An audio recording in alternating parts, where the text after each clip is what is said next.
ನಮಸ್ತೆ ಸ್ನೇಹಿತರೆ, ಇವತ್ತು ನಾವು ಸೆಕೆಂಡ್ PUC ಕನ್ನಡ ಗದ್ಯಭಾಗ 1 ಮುಟ್ಟಿಸಿಕೊಂಡವರು ಈ ಒಂದು ಗದ್ಯಭಾಗದ ಪ್ರಶ್ನೋತ್ತರಗಳನ್ನು ನೋಡ್ತಾ ಹೋಗುವ, ಪ್ರಶ್ನೆಗಳ ಜೊತೆಗೆ ಉತ್ತರದೊಂದಿಗೆ. ಈಗಾಗಲೇ ನಾವು 1 ಅಂಕದ ಪ್ರಶ್ನೋತ್ತರಗಳನ್ನು ನೋಡಿಕೊಂಡಿದ್ದೇವೆ. ಇವತ್ತು 2 ಅಂಕದ ಪ್ರಶ್ನೆ, 3 ಅಂಕದ ಪ್ರಶ್ನೆ, ಹಾಗೆ ಸಂದರ್ಭ ಸ್ವಾರಸ್ಯ ಎಲ್ಲ ಪ್ರಶ್ನೆ ಉತ್ತರಗಳನ್ನು ತಿಳಿತಾ ಹೋಗುವ. ಮೊದಲಿಗೆ 2 ಅಂಕದ ಪ್ರಶ್ನೆಗಳು, 2-3 ವಾಕ್ಯಗಳ ಉತ್ತರವನ್ನು ಬರೀಲಿಕ್ಕೆ ಇರುವಂಥದ್ದು. ಮೊದಲ ಪ್ರಶ್ನೆ: ಬಸಲಿಂಗನಿಗೆ ಇದು ಪುರುಸೊತ್ತಿಲ್ಲದ ಕಾಲ ಯಾಕೆ? ಬಸಲಿಂಗನಿಗೆ ಅದು ಪುರುಸೊತ್ತಿಲ್ಲದ ಕಾಲ ಏಕೆಂದರೆ ದುಡಿಯುವುದನ್ನು 4 ದಿನ ತಡ ಮಾಡಿದರೆ ನೇಗಿಲ ಕುಳ ನೆಲದಲ್ಲಿ ನಾಡುವುದಿಲ್ಲ. 2. ಬಸಲಿಂಗನು ಹೊಸ ಎತ್ತುಗಳನ್ನು ಹಂಚಿಕೊಳ್ಳಬೇಕೆಂದು ಏಕೆ ಯೋಚಿಸಿದನು? ಬಸಲಿಂಗನಲ್ಲಿರುವ 2 ಎತ್ತುಗಳಲ್ಲಿ ಒಂದು ನೊಗ ಇಟ್ಟೊಡನೆ ಮಲಗಿಬಿಡುತ್ತಿತ್ತು. ಎಷ್ಟು ಹೊಡೆದರೂ ಏಳುತ್ತಿರಲಿಲ್ಲ. ಇನ್ನೊಂದು ಕೂಡ ತನ್ನ ಸಹೋದ್ಯೋಗಿಯಂತೆ ಮಲಗಿಬಿಡುವ ಸೂಚನೆಗಳಿತ್ತು. ಆದ್ದರಿಂದ ಬಸಲಿಂಗ 2 ಎತ್ತುಗಳನ್ನು ಯಾರಾದರೊಬ್ಬರಿಗೆ ಸಾಟಿಯಲ್ಲಿ ಕೊಟ್ಟು ಹೊಸ ಎತ್ತುಗಳನ್ನು ಹೊಂದಿಸಿಕೊಳ್ಳಬೇಕೆಂದು ಯೋಚಿಸುತ್ತಿರುತ್ತಾನೆ. 3. ಹೆಂಡತಿ ಸಿದ್ಲಿಂಗಿ ಏನು ಹೇಳುತ್ತಲೇ ಇದ್ದಳು? ಹೆಂಡತಿ ಸಿದ್ಲಿಂಗಿ ಮಗುವಿಗೆ ಮೈಯಲ್ಲಿ ಸರಿಯಿಲ್ಲ, ಕೆಮ್ಮು ಹೋಗುತ್ತಲೇ ಇಲ್ಲ, ಶಿವನೂರು ಸ್ವಾಮಿಗಳಿಗೆ ತೋರಿಸಬೇಕು ಎಂದು ಹೇಳುತ್ತಲೇ ಇದ್ದಳು. 4. ಬಸಲಿಂಗನಿಗೆ ತನ್ನ ಕಷ್ಟದ ಮುಂದೆ ಯಾವುದು ಗೌಣವಾಗಿ ಕಾಣತೊಡಗಿದವು? ಬಸಲಿಂಗನಿಗೆ ತನ್ನ ಕಷ್ಟದ ಮುಂದೆ ಉಳಿದಿರುವ ನೆಲ, ಮಲಗುವ ಎತ್ತುಗಳು, ಮಗುವಿನ ಕಾಯಿಲೆ ಎಲ್ಲವೂ ಗೌಣವಾಗಿ ಕಾಣತೊಡಗಿತು. ಕಣ್ಣನ್ನು ಪರೀಕ್ಷಿಸಿದ ಡಾಕ್ಟರ್ ತಿಮ್ಮಪ್ಪ ಬಸಲಿಂಗನಿಗೆ ಏನೆಂದು ಹೇಳಿದರು? ಕಣ್ಣನ್ನು ಪರೀಕ್ಷಿಸಿದ ಡಾಕ್ಟರ್ ತಿಮ್ಮಪ್ಪ ಬಸಲಿಂಗನಿಗೆ, ನಿನ್ನ ಕಣ್ಣು ಸರಿ ಹೋಗುತ್ತೆ, ಆದರೆ ಆಪರೇಷನ್ ಆಗಬೇಕು, ಪರವಾಗಿಲ್ಲವಾ ಎಂದು ಕೇಳಿದರು. ಸಿದ್ಲಿಂಗಿ ಏಕೆ ರಾದ್ದಾಂತ ಮಾಡಿದಳು? ಡಾಕ್ಟರ್ ತಿಮ್ಮಪ್ಪ ಹೊಲೆಯರೆಂಬುದು ಅದು ಹೇಗೋ ಸಿದ್ಲಿಂಗಿಗೆ ತಿಳಿದು ಬಿಟ್ಟಿತ್ತು. ಅವರನ್ನು ಮುಟ್ಟಿಸಿಕೊಂಡು ಬಂದನೆಂದು ಬಸಲಿಂಗನಿಗೆ ತಲೆಗೆ ಸ್ನಾನ ಮಾಡಿಸಲೇಬೇಕೆಂದು ದೊಡ್ಡ ರಾದ್ದಾಂತ ಮಾಡಿದಳು. ಸೂತಕವನ್ನು ಪರಿಹರಿಸಲು ಸಿದ್ಲಿಂಗಿ ಏನು ಮಾಡಿದಳು? ಡಾಕ್ಟರ್ ತಿಮ್ಮಪ್ಪನವರ ಕಡೆಯಿಂದ ಆಪರೇಷನ್ ಮಾಡಿಸಿಕೊಂಡು ಬಂದ ಬಸಲಿಂಗನಿಗೆ ಅದು ಹೇಗೋ ಡಾಕ್ಟರ್ ತಿಮ್ಮಪ್ಪ ಹೊಲೆಯರೆಂದು ಗೊತ್ತಾಗಿ ಸೂತಕವನ್ನು ಪರಿಹರಿಸಿಕೊಳ್ಳಲು ಬಸಲಿಂಗನಿಗೆ ಬಿಸಿ ಬಿಸಿ ನೀರು ಹೊಯ್ದು ಕಣ್ಣಿಗೆ ನೀರು ಬೀಳದಂತೆ ಸ್ನಾನ ಮಾಡಿಸಿದಳು. ಸುಳ್ಳು ಹೇಳಲಾರದ ಬಸಲಿಂಗ ಏನು ಮಾಡಿದನು? ಸುಳ್ಳು ಹೇಳಲಾರದ ಬಸಲಿಂಗ 1 ವಾರದೊಳಗೆ ತಿಮ್ಮಪ್ಪನವರನ್ನು ಬಿಟ್ಟು ಬೇರೆಲ್ಲ ಡಾಕ್ಟರ್ಗಳಿಗೆ ತನ್ನ ಕಣ್ಣು ತೋರಿಸತೊಡಗಿದ.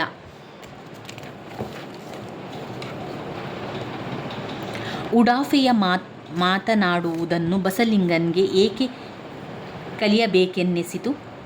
ಎತ್ತಿನ ಸಾಟಿಗೆ ಅನುಕೂಲವಾಗಬಹುದು, ಸುಳ್ಳು ತನ್ನ ಕುಟುಂಬಕ್ಕೆ ಸಹಾಯವಾಗಬಹುದು ಅನ್ನಿಸಿತು. ಹೆಂಡತಿ ಸಿದ್ಲಿಂಗಿಯ ಜೊತೆಗೆ ಮಾತನಾಡುವಾಗ ಹೆಚ್ಚಿನ ಗೆಲುವು ಬಸಲಿಂಗ ಧ್ವನಿಯಲ್ಲಿ ಕಾಣಿಸಿಕೊಂಡಿತು. ಹಾಗಾಗಿ ಬಸಲಿಂಗನಿಗೆ ಉಡಾಫೆಯ ಮಾತನ್ನು ಕಲಿಯಬೇಕೆನ್ನಿಸಿತು. ಅನ್ಯ ಡಾಕ್ಟರುಗಳು ಬಸಲಿಂಗನ ಕಾಯಿಲೆ ಬಗ್ಗೆ ಏನೆಂದು ಪ್ರತಿಕ್ರಿಯಿಸಿದರು? ಅನ್ಯ ಡಾಕ್ಟರುಗಳು ಬಸಲಿಂಗನ ಕಾಯಿಲೆ ನೋಡಿ, ಇದಕ್ಕೆ ಆಪರೇಷನ್ನೇ ಬೇಕಿಲ್ಲ, ಡಾಕ್ಟರ್ ತಿಮ್ಮಪ್ಪನಿಗೆ ಬುದ್ಧಿ ಇಲ್ಲ, ಅದಕ್ಕೆ ಆಪರೇಷನ್ ಮಾಡಿದ್ದಾರೆ ಎಂದು ಹೇಳಿದರು. ಡಾಕ್ಟರ್ ತಿಮ್ಮಪ್ಪ ತನ್ನ ರೋಗಿ ಬಸಲಿಂಗನಲ್ಲಿ ಆಗಿದ್ದ ಯಾವ ಬದಲಾವಣೆಯನ್ನು ಗಮನಿಸಿದರು? ಎಡಗಣ್ಣು ಪೂರ್ತಿಯಾಗಿ ಇಲ್ಲವಾಗಿ ಬಲಗಣ್ಣಿನಲ್ಲಿ ನೋವು ಕಾಣಿಸಿಕೊಳ್ಳುತ್ತದೆ. ಯಾವ ವೈದ್ಯರ ಬಳಿ ತೋರಿಸಿದರೂ ವಾಸಿಯಾಗುವುದಿಲ್ಲ. ಕಡೆಯದಾಗಿ ಉಡಾಫೆಯ ಶೈಲಿಯಲ್ಲಿ ತಿಮ್ಮಪ್ಪನವರನ್ನು ಕಂಡಾಗ ಆತನ ಗಂಟಲು ದೊಡ್ಡದಾಗಿತ್ತು. ಅವನು ತನಗರಿವಿಲ್ಲದಂತೆಯೇ ಸಣ್ಣವನಾಗತೊಡಗಿದ್ದ. ಅವನ ಕಾಯಿಲೆ ದೇಹದ ಮಟ್ಟದಿಂದ ಮಾನಸಿಕ ಸ್ತರವನ್ನು ತಲುಪತೊಡಗಿತ್ತು. ಡಾಕ್ಟರ್ ಚಂದ್ರಪ್ಪ ಬಸಲಿಂಗನಿಗೆ ಡಾಕ್ಟರ್ ತಿಮ್ಮಪ್ಪನವರ ಬಗ್ಗೆ ಕೊಟ್ಟ ಅಭಿಪ್ರಾಯವೇನು? ಡಾಕ್ಟರ್ ಚಂದ್ರಪ್ಪನವರು, ಡಾಕ್ಟರ್ ತಿಮ್ಮಪ್ಪನವರಿಂದ ಆಗದ ಕೆಲಸ ನನ್ನಂಥವರಿಂದ ಸಾಧ್ಯವಿಲ್ಲ. ನಮ್ಮ ವೈದ್ಯಲೋಕ ಬಲ್ಲ ಅತ್ಯಂತ ಪ್ರಾಮಾಣಿಕ, ಪ್ರತಿಭಾವಂತ ಡಾಕ್ಟರ್ ತಿಮ್ಮಪ್ಪ. ಈ ಕಣ್ಣಿನ ರೋಗ ಅವರ ವಲಯಕ್ಕೆ ಸೇರಿದ್ದು. ನೀನು ಅವರನ್ನು ನೋಡಿದರೆ ಮಾತ್ರ ಇರುವ ಕಣ್ಣು 1 ಕಣ್ಣು ಉಳಿಯುತ್ತೆ ಎಂದು ಬಸಲಿಂಗನಿಗೆ ತಿಮ್ಮಪ್ಪನವರ ಬಗ್ಗೆ ಹೇಳಿದನು. ಕೊನೆಯಲ್ಲಿ ಬಸಲಿಂಗನಿಗೆ ಏನೆಂದು ನಿಶ್ಚಯವಾಗತೊಡಗಿತ್ತು? ಕೊನೆಯಲ್ಲಿ ಬಸಲಿಂಗನಿಗೆ ತನ್ನ ಉಡಾಫೆ, ಸುಳ್ಳು, ಜಾತಿ, ಮಠದ ಗುರು ಯಾರೂ ತನ್ನ ಕಣ್ಣನ್ನು ಉಳಿಸುವುದಿಲ್ಲ ಎಂದು ಬಸಲಿಂಗನಿಗೆ ನಿಶ್ಚಿತವಾಗತೊಡಗಿತ್ತು. ಕೊನೆಯಲ್ಲಿ ಬಸಲಿಂಗನಿಗೆ ಏನೇನು ನೆನಪಾದವು? ಕೊನೆಯಲ್ಲಿ ಬಸಲಿಂಗನಿಗೆ ಡಾಕ್ಟರ್ ತಿಮ್ಮಪ್ಪನವರ ಮಿಂಚಿನಂತಹ ಬೆರಳು, ಪ್ರೀತಿ ತುಂಬಿದ ಮುಖ, ತನ್ನ ಹೊಲ, ತನ್ನ ಎತ್ತುಗಳು, ತನ್ನ ಗದ್ದೆಯ ವಾರೆಯಲ್ಲಿರುವ ಮಾವಿನ ಮರ, ಪಾರಿಜಾತದ ಹೂವುಗಳು, ಇವುಗಳು ಬಸಲಿಂಗನಿಗೆ ನೆನಪಾದವು. ಇನ್ನು ಬರುವಂಥದ್ದು ಸಾಂದರ್ಭಿಕ ವಿವರಣೆ ಬಯಸುವ ವಾಕ್ಯಗಳು, 3 ಅಂಕದ ಪ್ರಶ್ನೆಗಳು. ಆಪರೇಷನ್ ಆಗಬೇಕು, ಪರವಾಗಿಲ್ಲವಾ? ಈ ಪ್ರಸ್ತುತ ವಾಕ್ಯವನ್ನು ನವ್ಯ ಸಾಹಿತ್ಯದ ಪ್ರಮುಖ ಲೇಖಕರಾದ ಪಿ. ಲಂಕೇಶ್ ಅವರು ರಚಿಸಿರುವ ಕಲ್ಲು ಕರಗುವ ಸಮಯ ಕಥಾ ಸಂಕಲನದಿಂದ ಆಯ್ದ ಮುಟ್ಟಿಸಿಕೊಂಡವನು ಎಂಬ ಗದ್ಯಕಥೆಯಿಂದ ಆರಿಸಿಕೊಳ್ಳಲಾಗಿದೆ. ಡಾಕ್ಟರ್ ತಿಮ್ಮಪ್ಪನವರು ಬಸಲಿಂಗನಿಗೆ ಹೇಳಿದ ಮಾತಿದು. ಬಸಲಿಂಗನು ಊರಿನವರೊಬ್ಬರು ಕೊಟ್ಟ ಸಲಹೆಯಂತೆ ಎಡಗಣ್ಣಿನ ನೋವನ್ನು ತೋರಿಸಿಕೊಳ್ಳಲು ಡಾಕ್ಟರ್ ತಿಮ್ಮಪ್ಪನವರ ಬಳಿ ಹೋಗುತ್ತಾನೆ. ಅವರ ಎದುರು ನಿಂತು ತನ್ನ ನೋವು, ತನ್ನ ನೆಮ್ಮದಿ ಕೆಡಿಸಿರುವ ಕಷ್ಟಗಳನ್ನು ತೋಡಿಕೊಳ್ಳುತ್ತಾನೆ. ಅವನ ಕಣ್ಣನ್ನು ಪರೀಕ್ಷಿಸಿದ ಡಾಕ್ಟರ್ ತಿಮ್ಮಪ್ಪ ಬಸಲಿಂಗನ ದೃಷ್ಟಿಯ ಅಳತೆ, ಸ್ಪಷ್ಟತೆಯನ್ನು ನೋಡಿ ನೋವಿಗೆ ಕಾರಣಗಳನ್ನು ಹುಡುಕಿದರು. ಕೊನೆಗೆ ಬಸಲಿಂಗನಿಗೆ ವಿಶ್ವಾಸ ತುಂಬಿದ ಮಾತುಗಳನ್ನಾಡುತ್ತಾ, ನಿನ್ನ ಕಣ್ಣು ಸರಿ ಹೋಗುತ್ತೆ, ಆದರೆ ಆಪರೇಷನ್ ಆಗಬೇಕು, ಪರವಾಗಿಲ್ಲವಾ ಎಂದು ಹೇಳುವ ಈ ಒಂದು ಮೇಲಿನ ಸಂದರ್ಭವಾಗಿದೆ. ನೀರು ಬಿದ್ದರೆ ಕಣ್ಣು ಹೋಗುವ ಅಪಾಯವಿದೆ. ಈ ಪ್ರಸ್ತುತ ವಾಕ್ಯವನ್ನು ನವ್ಯ ಸಾಹಿತ್ಯದ ಪ್ರಮುಖ ಲೇಖಕರಾದಂತಹ ಪಿ. ಲಂಕೇಶ್ ಅವರು ರಚಿಸಿರುವ ಕಲ್ಲು ಕರಗುವ ಸಮಯ ಕಥಾ ಸಂಕಲನದಿಂದ ಆಯ್ದ ಮುಟ್ಟಿಸಿಕೊಂಡವನು ಎಂಬ ಗದ್ಯಕಥೆಯಿಂದ ಆರಿಸಿಕೊಳ್ಳಲಾಗಿದೆ. ಡಾಕ್ಟರ್ ತಿಮ್ಮಪ್ಪನವರು ಬಸಲಿಂಗನಿಗೆ ಹೇಳಿದ ಮಾತಾಗಿದೆ. ಡಾಕ್ಟರ್ ತಿಮ್ಮಪ್ಪನಲ್ಲಿ ಬಸಲಿಂಗನ ಬಗ್ಗೆ ವಿಶೇಷ ಪ್ರೀತಿ, ಆಸಕ್ತಿಯನ್ನು ತೋರಿಸಿ ಆಪರೇಷನ್ನನ್ನು ಮಾಡಿದರು. ಅನುಭವಿ ವೈದ್ಯರಾದ ತಿಮ್ಮಪ್ಪ ಬಸಲಿಂಗನನ್ನು ಆಪರೇಷನ್ಗೆ ಸಿದ್ಧಗೊಳಿಸಿ ಕೆಲವೇ ನಿಮಿಷಗಳಲ್ಲಿ ಆಪರೇಷನನ್ನು ಕೂಡ ಮುಗಿಸಿದರು. ಕೊನೆಗೆ ಬಸಲಿಂಗನ ಕೈ ಹಿಡಿದುಕೊಂಡು, ನೋಡು, ಇದು ಸೂಕ್ಷ್ಮವಾದ ಶಸ್ತ್ರಚಿಕಿತ್ಸೆ. ನೀನು 2 ವಾರ ತಲೆಗೆ ನೀರನ್ನು ಸೋಂಕಿಸಬಾರದು. ನೀರು ಬಿದ್ದರೆ ಕಣ್ಣು ಕೆಟ್ಟು ಹೋಗುವ ಅಪಾಯ ಇದೆ. ಅದನ್ನು ಸರಿಯಾಗಿ ನೆನಪಿಟ್ಟುಕೋ ಎಂದು ಎಚ್ಚರಿಕೆ ನೀಡುವ ಈ ಸಂದರ್ಭವಾಗಿದೆ. ತನ್ನ ಆಳ್ತನದಲ್ಲಿ ಏನೋ ಕಮ್ಮಿಯಾದಂತೆ. ಈ ಪ್ರಸ್ತುತ ವಾಕ್ಯವನ್ನು ನವ್ಯ ಸಾಹಿತ್ಯದ ಪ್ರಮುಖ ಲೇಖಕರಾದ ಪಿ. ಲಂಕೇಶ್ ಅವರು ರಚಿಸಿರುವ ಕಲ್ಲು ಕರಗುವ ಸಮಯ ಕಥಾ ಸಂಕಲನದಿಂದ ಆಯ್ದ ಮುಟ್ಟಿಸಿಕೊಂಡವನು ಎಂಬ ಗದ್ಯಕಥೆಯಿಂದ ಆರಿಸಿಕೊಳ್ಳಲಾಗಿದೆ. ಡಾಕ್ಟರ್ ತಿಮ್ಮಪ್ಪ ತನ್ನ ಮನದಲ್ಲಿಯೇ ಹೇಳಿಕೊಂಡ ಮಾತಾಗಿದೆ. ಬಸಲಿಂಗನು ಡಾಕ್ಟರ್ ತಿಮ್ಮಪ್ಪನವರಿಂದ ಕಣ್ಣಿನ ಆಪರೇಷನ್ ಮಾಡಿಕೊಂಡ ಮೇಲೆ ಅವರಲ್ಲಿ ಒಂದು ಬಗೆ ವಿಚಿತ್ರ ಪ್ರೀತಿ ಬೆಳೆದಿತ್ತು. ಆದರೆ ಮನೆಗೆ ಹೋದ ಮೇಲೆ ಸಿದ್ಲಿಂಗಿ ದೊಡ್ಡ ರಾದಾಂತವನ್ನೇ ಮಾಡಿದಳು. ಆಕೆಗೆ ಅದು ಹೇಗೋ ಡಾಕ್ಟರ್ ತಿಮ್ಮಪ್ಪನವರು ಹೊಲೆಯರೆಂದು ಗೊತ್ತಾಗಿತ್ತು. ತನಗೆ ಗೊತ್ತಿಲ್ಲದ ವಿಷಯ ಆಕೆಗೆ ಹೇಗೆ ತಿಳಿಯಿತೆಂದು ಬೆರಗಾದ. ತನ್ನ ತಿಮ್ಮಪ್ಪನ ನಡುವಿನ ಸಂಬಂಧ ಅವನಿಗೆ ಬೇರೆ ಎರಕದಲ್ಲಿ ಹೊಯ್ದಂತೆ ಕಾಣಿಸತೊಡಗಿತು. ಆಗ ಬಸಲಿಂಗನಿಗೆ ತನ್ನ ಆಳ್ತನದಲ್ಲಿ ಏನೋ ಕಮ್ಮಿಯಾದಂತೆ ಅನಿಸಿತು. ಇದರಿಂದ ಆತ ನೊಂದುಕೊಂಡ. ಬಸಲಿಂಗಪ್ಪ, ನೀನು ತುಂಬ ಒಳ್ಳೆಯವನು. ಈ ಪ್ರಸ್ತುತ ವಾಕ್ಯವನ್ನು ನವ್ಯ ಸಾಹಿತ್ಯದ ಪ್ರಮುಖ ಲೇಖಕರಾದ ಪಿ. ಲಂಕೇಶ್ ಅವರು ರಚಿಸಿರುವ ಕಲ್ಲು ಕರಗುವ ಸಮಯ ಕಥಾ ಸಂಕಲನದಿಂದ ಆಯ್ದ ಮುಟ್ಟಿಸಿಕೊಂಡವನು ಎಂಬ ಗದ್ಯಕಥೆಯಿಂದ ಆರಿಸಿಕೊಳ್ಳಲಾಗಿದೆ. ಡಾಕ್ಟರ್ ತಿಮ್ಮಪ್ಪನವರು ಬಸಲಿಂಗನಿಗೆ ಹೇಳಿದ ಮಾತಿದು. ತಲೆಗೆ ನೀರು ಸೋಂಕಿಸಬಾರದೆಂದು ಡಾಕ್ಟರ್ ತಿಮ್ಮಪ್ಪ ಹೇಳಿದ್ದರು. ಹೆಂಡತಿ ಸಿದ್ಲಿಂಗಿಯ ರಾದಾಂತದಿಂದ ಬಸಲಿಂಗ ತಲೆಗೆ ಸ್ನಾನ ಮಾಡಿ ಕಣ್ಣಿನ ನೋವನ್ನು ಪುನಃ ತಂದುಕೊಂಡನು. ಪಶ್ಚಾತ್ತಾಪಕ್ಕೆ ಸಿಕ್ಕಿ ತಿಮ್ಮಪ್ಪನವರನ್ನು ಬಿಟ್ಟು ಬೇರೆಲ್ಲ ಡಾಕ್ಟರುಗಳಿಗೆ ತನ್ನ ಕಣ್ಣು ತೋರಿಸಿದ. ಅವರ ಔಷಧಿ ಸಲಹೆಯಿಂದ ಸರಿ ಹೋಗದಿದ್ದಾಗ ಡಾಕ್ಟರ್ ತಿಮ್ಮಪ್ಪನವರ ಬಳಿ ಬಂದನು. ಅವರ ಪ್ರೀತಿಯ ಪ್ರಶ್ನೆಗಳಿಗೆ ಸುಳ್ಳು ಹೇಳಿದ. ಆಗ ತಿಮ್ಮಪ್ಪ ಅವನ ನಡುಗುವಿಕೆಯನ್ನು ಗಮನಿಸಿ, ಬಸಲಿಂಗಪ್ಪ, ನೀನು ತುಂಬ ಒಳ್ಳೆಯವನು. ಆದದ್ದು ಆದ ಹಾಗೆ ಹೇಳು ಎಂದು ತಣ್ಣಗಿನ ದನಿಯಲ್ಲಿ ಹೇಳುತ್ತಾರೆ. ಈಗಿರೋ ಗಾಯಕ್ಕೆ ಔಷಧಿ ಕೊಡ್ತೇನೆ, ತಪ್ಪದೆ ಹಚ್ಚಿಕೋ. ಈ ಪ್ರಸ್ತುತ ವಾಕ್ಯವನ್ನು ನವ್ಯ ಸಾಹಿತ್ಯದ ಪ್ರಮುಖ ಲೇಖಕರಾದ ಪಿ. ಲಂಕೇಶ್ ಅವರು ರಚಿಸಿರುವ ಕಲ್ಲು ಕರಗುವ ಸಮಯ ಕಥಾ ಸಂಕಲನದಿಂದ ಆಯ್ದಂತಹ ಮುಟ್ಟಿಸಿಕೊಂಡವರು ಎಂಬ ಗದ್ಯಕಥೆಯಿಂದ ಆರಿಸಿಕೊಳ್ಳಲಾಗಿದೆ. ಈ ಮಾತನ್ನು ಡಾಕ್ಟರ್ ತಿಮ್ಮಪ್ಪನವರು ಬಸಲಿಂಗನಿಗೆ ಹೇಳುತ್ತಾರೆ. ಡಾಕ್ಟರ್ ತಿಮ್ಮಪ್ಪನವರು ಹೊಲೆಯವರೆಂದು ಗೊತ್ತಾಗಿ ಬಸಲಿಂಗನಿಗೆ ಮೈಲಿಗೆ ಕಳೆಯಲು ತಲೆಗೆ ಸ್ನಾನ ಮಾಡಿಸುತ್ತಾಳೆ. ನಂತರ ಮನಸ್ಸು ಹಗುರಾದರೂ ಪಟ್ಟುಗಳಲ್ಲಿ ಭದ್ರವಾಗಿದ್ದ ಎಡಗಣ್ಣು 2 ದಿನ ನೋವಿನಿಂದ ಮುಕ್ತವಾಗಿತ್ತು. 3ನೆಯ ದಿನದಿಂದ ನೋವು ಶುರುವಾಯಿತು. ಈಗ ಬಸಲಿಂಗ ಇಕ್ಕಟ್ಟಿಗೆ ಪಶ್ಚಾತ್ತಾಪಕ್ಕೆ ಸಿಕ್ಕಿ ಹಾಕಿಕೊಂಡ. ಸುಳ್ಳು ಹೇಳಲಾರದ ಬಸಲಿಂಗ 1 ವಾರದೊಳಗೆ ತಿಮ್ಮಪ್ಪನವರನ್ನು ಬಿಟ್ಟು ಬೇರೆಲ್ಲ ಡಾಕ್ಟರುಗಳಿಗೆ ತನ್ನ ಕಣ್ಣನ್ನು ತೋರಿಸತೊಡಗಿದ. ಆದದ್ದು ಹೇಳಿದ. ಅವರು ನೀಡಿದ ಸಲಹೆ, ಔಷಧಿ ಸರಿ ಹೋಗಲೇ ಇಲ್ಲ. ಬೇರೆ ದಾರಿ ಕಾಣದೆ ತಿಮ್ಮಪ್ಪನವರ ಬಳಿಗೆ ಬರುತ್ತಾನೆ. ಆಗ ಡಾಕ್ಟರ್ ತಿಮ್ಮಪ್ಪನವರು ಬಸಲಿಂಗನನ್ನು ಪ್ರೀತಿಯಿಂದಲೇ ಪ್ರಶ್ನೆ ಕೇಳತೊಡಗಿದರು. ತಾನು ತನ್ನ ತಲೆಗೆ ನೀರನ್ನು ಸೋಂಕಿಸಿಯೇ ಇಲ್ಲ ಎಂದು ಸುಳ್ಳು ಹೇಳಿದ. ಅವನು ನಡುಗುತ್ತಿರುವುದನ್ನು ನೋಡಿದ ಡಾಕ್ಟರ್ ತಿಮ್ಮಪ್ಪ ತನಗನಿಸಿದ್ದನ್ನು ಹೇಳಿದರು. ತನ್ನ ಸುಳ್ಳು ಡಾಕ್ಟರಿಗೆ ಗೊತ್ತಾಗಿರುವುದನ್ನು ಕಂಡ ಬಸಲಿಂಗ ಇನ್ನೂ ತಬ್ಬಿಬ್ಬಾದ. ಬಸಲಿಂಗ, ನೀನು ತುಂಬ ಒಳ್ಳೆಯವನು, ಆದದ್ದು ಆದ ಹಾಗೆ ಹೇಳು ಎಂದು ತಣ್ಣನೆ ಹೇಳಿದರು. ಕೊನೆಗೆ ಸುಳ್ಳು ಹೇಳಿದ್ದ ಬಸಲಿಂಗ ಆದದ್ದನ್ನೆಲ್ಲ ಹೇಳಿದ. ಹೇಗಾದರೂ ಮಾಡಿ ನನಗೆ ಇನ್ನೊಂದು ಸಲ ಆಪರೇಷನ್ ಮಾಡಿಬಿಡ್ರಿ, ನಿಮ್ಮ ಮಾತು ಮೀರಲ್ಲ ಅಂದ. ಆಗ ಡಾಕ್ಟರ್ ತಿಮ್ಮಪ್ಪ ಕತ್ತು ಅಲ್ಲಾಡಿಸಿದರು. ಇನ್ನೊಂದು ಆಪರೇಷನಿಂದ ಏನೂ ಆಗುವುದಿಲ್ಲ ಎಂದು ಹೇಳಿದರು. ಒಮ್ಮೊಮ್ಮೆ ಇಡೀ ದಿನ ಏನೂ ಅರ್ಥವಾಗದವನಂತೆ ಕೂತು ಬಿಡುವ. ಈ ಪ್ರಸ್ತುತ ವಾಕ್ಯವನ್ನು ನವ್ಯ ಸಾಹಿತ್ಯದ ಪ್ರಮುಖ ಲೇಖಕರಾದ ಪಿ ಲಂಕೇಶ್ ಅವರು ರಚಿಸಿರುವ ಕಲ್ಲು ಕರಗುವ ಸಮಯ ಕಥಾಸಂಕಲನದಿಂದ ಆಯ್ದಂತಹ ಮುಟ್ಟಿಸಿಕೊಂಡವರು ಎಂಬ ಗದ್ಯಕಥೆಯಿಂದ ಆರಿಸಿಕೊಳ್ಳಲಾಗಿದೆ. ಮೇಲಿನ ವಾಕ್ಯವನ್ನು ಬಸಲಿಂಗನ ಮಾನಸಿಕ ಸ್ಥಿತಿಯನ್ನು ಹೇಳುವಂತಹ ವಾಕ್ಯವಾಗಿದೆ. ತನ್ನ ಕಣ್ಣು ಹೋಗಲು ಡಾಕ್ಟರ್ ತಿಮ್ಮಪ್ಪ ಅದ್ಯಾವುದೋ ರೀತಿಯಲ್ಲಿ ಕಾರಣರಾದಂತೆ ಬಸಲಿಂಗನಿಗೆ ಅನಿಸತೊಡಗುತ್ತದೆ. ಆದದ್ದೆಲ್ಲವನ್ನು ತಾನು ಬಲ್ಲವರಲ್ಲಿ ಹೇಳಿಕೊಂಡು ಡಾಕ್ಟರ್ ತಿಮ್ಮಪ್ಪನವರನ್ನು ಟೀಕಿಸಿದ. ಅವರಲ್ಲೂ ತಿಮ್ಮಪ್ಪನ ಬಗ್ಗೆ ಸಿಟ್ಟು ಬರುವಂತೆ ವಿಷಯಗಳನ್ನು ತಿರುಚಿ ಹೇಳುತ್ತಾ ಹೋದಂತೆ ತಾನು ತಿರುಚಿ ಹೇಳುತ್ತಿರುವುದೇ ಸತ್ಯವಾಗುತ್ತದೆ. ಏನೂ ಅರ್ಥವಾಗದವನಂತೆ ಕೂತು ಬಿಡುವ. ತನ್ನಲ್ಲಿ ಬೆಳೆಯುತ್ತಿದ್ದ ಸಣ್ಣತನಕ್ಕೆ ದಂಗಾಗಿ ಬಿಡುವ ಸಂದರ್ಭ ಇದಾಗಿದೆ. ಇದಕ್ಕೆ ಆಪರೇಷನ್ನೇ ಬೇಕಿಲ್ಲ. ಈ ಪ್ರಸ್ತುತ ವಾಕ್ಯವನ್ನು ನವ್ಯ ಸಾಹಿತ್ಯದ ಪ್ರಮುಖ ಲೇಖಕರಾದ ಪಿ ಲಂಕೇಶ್ ಅವರು ರಚಿಸಿರುವ ಕಲ್ಲು ಕರಗುವ ಸಮಯ ಕಥಾಸಂಕಲನದಿಂದ ಆಯ್ದುಕೊಂಡಂತಹ ಮುಟ್ಟಿಸಿಕೊಂಡವನು ಎಂಬ ಗದ್ಯಕಥೆಯಿಂದ ಆರಿಸಿಕೊಳ್ಳಲಾಗಿದೆ. ಈ ಮಾತನ್ನು ಅನ್ಯ ಡಾಕ್ಟರ್ಗಳು ಬಸಲಿಂಗನಿಗೆ ಹೇಳಿದ ಮಾತಾಗಿದೆ. ಬಸಲಿಂಗನಿಗೆ ತನ್ನ ಎಡಗಣ್ಣು ಪೂರ್ತಿ ಇಲ್ಲವಾಗಿ ನೋವು ಹೊರಟು ಹೋಗುತ್ತಿದ್ದಂತೆ ಬಲಗಣ್ಣಿನಲ್ಲಿ ನೋವು ಕಾಣಿಸಿಕೊಳ್ಳುತ್ತದೆ. ಎಡಗಣ್ಣಿನ ನೋವು ಪ್ರಾರಂಭವಾದಾಗಿನಿಂದ ಅವನ ಮುಗ್ಧತೆ ಕೂಡ ಮನಸ್ಸಿನಿಂದ ಬಸಿಯತೊಡಗಿತು.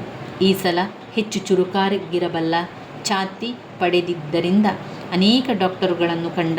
ತಾನು ಬಲ್ಲ ಲಿಂಗಾಯತ ಜಾತಿಯ ರಾಜಕಾರಣಿ ರುದ್ರಪ್ಪನನ್ನು ತನ್ನ ಜೊತೆಗೆ ಕರೆದುಕೊಂಡು ಡಾಕ್ಟರ್ಗಳಲ್ಲಿಗೆ ಅಲೆದ. ಕೆಲವು ಡಾಕ್ಟರುಗಳು ಇದಕ್ಕೆ ಆಪರೇಷನ್ನೇ ಬೇಕಿಲ್ಲ, ಆ ಡಾಕ್ಟರ್ ತಿಮ್ಮಪ್ಪನವರಿಗೆ ಬುದ್ಧಿ ಇಲ್ಲ, ಅದಕ್ಕೆ ಆಪರೇಷನ್ ಮಾಡಿದ್ದಾರೆ ಎಂದು ಹೇಳಿದರು. ಔಷಧಿಯನ್ನು ನೀಡಿ ಹಿತವಚನವನ್ನು ಕೊಡುವಂತಹ ಸಂದರ್ಭದಲ್ಲಿ ಈ ಮೇಲಿನ ವಾಕ್ಯ ಬರುತ್ತದೆ. 8ನೆಯ ಪ್ರಶ್ನೆ, ಈ ಮುಟ್ಟುವಿಕೆ ನಾನು ಊಹಿಸದೇ ಇದ್ದದ್ದನ್ನು ಮಾಡಿದೆ. ಈ ಪ್ರಸ್ತುತ ವಾಕ್ಯವನ್ನು ನವ್ಯ ಸಾಹಿತ್ಯದ ಪ್ರಮುಖ ಲೇಖಕರಾದ ಪಿ ಲಂಕೇಶ್ ಅವರು ರಚಿಸಿರುವ ಕಲ್ಲು ಕರಗುವ ಸಮಯ ಕಥಾಸಂಕಲನದಿಂದ ಆಯ್ದಂತಹ ಮುಟ್ಟಿಸಿಕೊಂಡವನು ಎಂಬ ಗದ್ಯಕಥೆಯಿಂದ ಆರಿಸಿಕೊಳ್ಳಲಾಗಿದೆ. ಡಾಕ್ಟರ್ ತಿಮ್ಮಪ್ಪನವರು ಬಸಲಿಂಗನಿಗೆ ಹೇಳುವ ಮಾತಾಗಿದೆ. ಬಸಲಿಂಗನಿಗೆ ಡಾಕ್ಟರ್ ತಿಮ್ಮಪ್ಪನವರು ಆಪರೇಷನ್ ಮುಗಿಸಿ ಎಚ್ಚರಿಕೆಯನ್ನು ಹೇಳಿ ನಂತರ ನಡೆದಂಥ ವಿಚಾರವನ್ನು ಬಸಲಿಂಗ ಡಾಕ್ಟರ್ ತಿಮ್ಮಪ್ಪನಿಗೆ ಹೇಳುತ್ತಾನೆ. ಡಾಕ್ಟರ್ ತಿಮ್ಮಪ್ಪನವರು, ಬಸಲಿಂಗಪ್ಪ, ನಾನು ನಿನ್ನನ್ನು ಮುಟ್ಟಿದ್ದು ಡಾಕ್ಟರಾಗಿ, ಆದರೆ ನಿನ್ನಂತಹ ಮುಗ್ಧ ಮನುಷ್ಯನನ್ನು ಕೂಡ ಈ ಮುಟ್ಟುವಿಕೆ ನಾನು ಊಹಿಸದೇ ಇದ್ದದ್ದನ್ನು ಮಾಡಿದೆ. ಅದು ನಿನ್ನ ತಪ್ಪಲ್ಲ. ಇದಕ್ಕಾಗಿ ನಾನು ಯಾರನ್ನೂ ಬೈಯುವುದಿಲ್ಲ ಎಂದು ಹೇಳುತ್ತಾರೆ. ಮುಂದುವರಿದು ಬಸಲಿಂಗನಿಗೆ ಡಾಕ್ಟರ್ ಚಂದ್ರಪ್ಪನವರ ಬಗ್ಗೆ ಹೇಳಿ, ನೀನು ಅವರನ್ನು ನೋಡು, ಅವರು ನನ್ನಷ್ಟೇ ಒಳ್ಳೆಯ ಡಾಕ್ಟರ್, ಏನೂ ತಪ್ಪು ತಿಳಿಯಬೇಡ ಎಂದು ಹೇಳುವ ಸಂದರ್ಭ ಇದಾಗಿದೆ.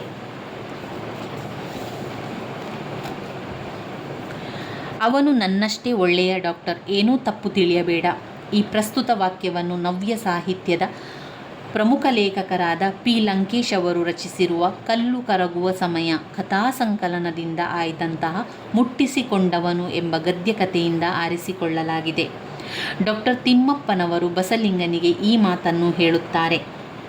ಎಡಗಣ್ಣನ್ನು ಕಳೆದುಕೊಂಡ ನಂತರ ಬಸಲಿಂಗನ ಬಲಗಣ್ಣಿನಲ್ಲಿ ನೋವು ಕಾಣಿಸಿಕೊಂಡಿತು. ಬಸಲಿಂಗನು ಈ ಬಾರಿ ರಾಜಕಾರಣಿ ರುದ್ರಪ್ಪನ ಜೊತೆ ಆಸುಪಾಸಿನ ಡಾಕ್ಟರನ್ನೆಲ್ಲ ನೋಡಿದ. ಕೊನೆಗೆ ದಾರಿ ಕಾಣದೆ ತಿಮ್ಮಪ್ಪನವರನ್ನು ನೋಡಿದ. ತಿಮ್ಮಪ್ಪನವರು ಬಸಲಿಂಗನಲ್ಲಿ ಆಗಿದ್ದ ಉಡಾಫಿಯ ಶೈಲಿ, ಸುಳ್ಳು, ಮುಗ್ಧತೆಯ ಬದಲಾಗಿ ದೊಡ್ಡ ದನಿಗಳ ಬದಲಾವಣೆಯನ್ನು ಗಮನಿಸಿದನು. ಅವನ ಕಾಯಿಲೆ ಮಾನಸಿಕ ಸ್ತರಕ್ಕೇರಿರುವುದನ್ನು ಗಮನಿಸಿದನು. ಕೊನೆಗೆ ತನ್ನ ಮುಟ್ಟುವಿಕೆಯಿಂದ ಊಹಿಸದೇ ಇದ್ದದ್ದನ್ನು ಮಾಡಿದ ಬಸಲಿಂಗನಿಗೆ ನೋವಿನಿಂದ, ಬಸಲಿಂಗಪ್ಪ, ನಾನು ನಿನ್ನನ್ನು ಮುಟ್ಟಿದ್ದು ಡಾಕ್ಟರಾಗಿ, ಆದರೆ ನಿನ್ನಂತಹ ಮುಗ್ಧ ಮನುಷ್ಯನಲ್ಲಿ ಕೂಡ ಈ ಮುಟ್ಟುವಿಕೆ ನಾನು ಊಹಿಸದೆ ಇದ್ದದ್ದನ್ನು ಮಾಡಿದೆ. ಅದು ನಿನ್ನ ತಪ್ಪಲ್ಲ. ಇದಕ್ಕಾಗಿ ನಾನು ಯಾರನ್ನು ಕೂಡ ಬೈಯುವುದಿಲ್ಲ ಎಂದು ಹೇಳುತ್ತಾರೆ. ನಂತರ ಬಸಲಿಂಗನಿಗೆ ಡಾಕ್ಟರ್ ಚಂದ್ರಪ್ಪನವರ ಬಗ್ಗೆ ಹೇಳಿ, ನೀನು ಅವರನ್ನು ನೋಡು, ಅವರು ನನ್ನಷ್ಟೇ ಒಳ್ಳೆಯ ಡಾಕ್ಟರ್, ಏನೂ ತಪ್ಪು ತಿಳಿಯಬೇಡ ಎಂದು ಹೇಳುವ ಸಂದರ್ಭವಾಗಿದೆ. 10ನೆಯ ಪ್ರಶ್ನೆ, ನೀನು ಅವರನ್ನು ನೋಡಿದರೆ ಮಾತ್ರ ಇರುವ ಒಂದು ಕಣ್ಣು ಉಳಿಯುತ್ತೆ. ಈ ಪ್ರಸ್ತುತ ವಾಕ್ಯವನ್ನು ನವ್ಯ ಸಾಹಿತ್ಯದ ಪ್ರಮುಖ ಲೇಖಕರಾದ ಪಿ ಲಂಕೇಶ್ ಅವರು ರಚಿಸಿರುವ ಕಲ್ಲು ಕರಗುವ ಸಮಯ ಕಥಾಸಂಕಲನದಿಂದ ಆಯ್ದು ಮುಟ್ಟಿಸಿಕೊಂಡವನು ಎಂಬ ಗದ್ಯಕಥೆಯಿಂದ ಆರಿಸಿಕೊಳ್ಳಲಾಗಿದೆ. ಡಾಕ್ಟರ್ ಚಂದ್ರಪ್ಪನವರು ಬಸಲಿಂಗನಿಗೆ ಹೇಳುವ ಮಾತಿದು. ತಿಮ್ಮಪ್ಪನವರ ಸಲಹೆ ಮೇರೆಗೆ ಡಾಕ್ಟರ್ ಚಂದ್ರಪ್ಪನವರ ಬಳಿ ಬಸಲಿಂಗನು ಹೋದನು. ಬಸಲಿಂಗನು ತನ್ನ ಎಡಗಣ್ಣು ಹೋದ ಪೂರ್ತಿ ಚರಿತ್ರೆಯನ್ನು ತಿರುಚುವಿಕೆಯೊಂದಿಗೆ ಡಾಕ್ಟರ್ ಚಂದ್ರಪ್ಪನಿಗೆ ಹೇಳಿದನು. ಬಸಲಿಂಗನ ಮಾತನ್ನು ಆಲಿಸಿದ ಡಾಕ್ಟರ್ ಚಂದ್ರಪ್ಪ, ಡಾಕ್ಟರ್ ತಿಮ್ಮಪ್ಪನವರಿಂದ ಆಗದ ಕೆಲಸ ನನ್ನಂಥವರಿಂದ ಸಾಧ್ಯ ಇಲ್ಲ. ನಮ್ಮ ವೈದ್ಯಲೋಕ ಬಲ್ಲ ಅತ್ಯಂತ ಪ್ರಾಮಾಣಿಕ ಪ್ರತಿಭಾವಂತ ಡಾಕ್ಟರ್ ತಿಮ್ಮಪ್ಪ ಎಂದು ಹೇಳುತ್ತಾ ಬಸಲಿಂಗನಿಗೆ ನೀನು ಅವರನ್ನು ನೋಡಿದರೆ ಮಾತ್ರ ಇರುವ ಒಂದು ಕಣ್ಣು ಉಳಿಯುತ್ತೆ ಎಂದು ಹೇಳುತ್ತಾರೆ. 11ನೆಯ ಪ್ರಶ್ನೆ, ನೋವು, ದೈಹಿಕ ನೋವನ್ನು ಮೀರಿದ ನೋವು ಅವನನ್ನು ತುಂಬತೊಡಗಿತ್ತು. ಈ ಪ್ರಸ್ತುತ ವಾಕ್ಯವನ್ನು ನವ್ಯ ಸಾಹಿತ್ಯದ ಪ್ರಮುಖ ಲೇಖಕರಾದ ಪಿ ಲಂಕೇಶ್ ಅವರು ರಚಿಸಿರುವ ಕಲ್ಲು ಕರಗುವ ಸಮಯ ಕಥಾಸಂಕಲನದಿಂದ ಆಯ್ದ ಮುಟ್ಟಿಸಿಕೊಂಡವನು ಎಂಬ ಗದ್ಯಕಥೆಯಿಂದ ಆರಿಸಿಕೊಳ್ಳಲಾಗಿದೆ.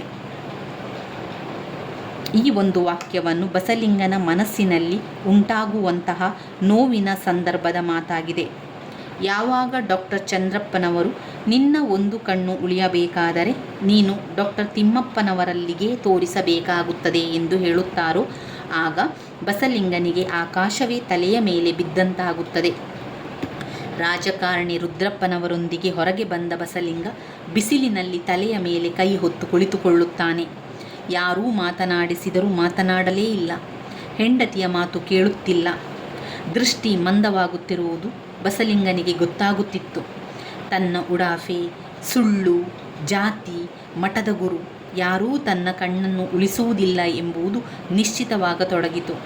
ಮಾನಸಿಕ ನೋವು, ದೈಹಿಕ ನೋವನ್ನು ಮೀರಿದ ನೋವು ಆತನನ್ನು ತುಂಬ ತುಡಿಯಿತು ಎಂದು ಹೇಳುವ ಸಂದರ್ಭದಲ್ಲಿ ಲೇಖಕರು ಈ ಮಾತನ್ನು ಹೇಳುತ್ತಾರೆ.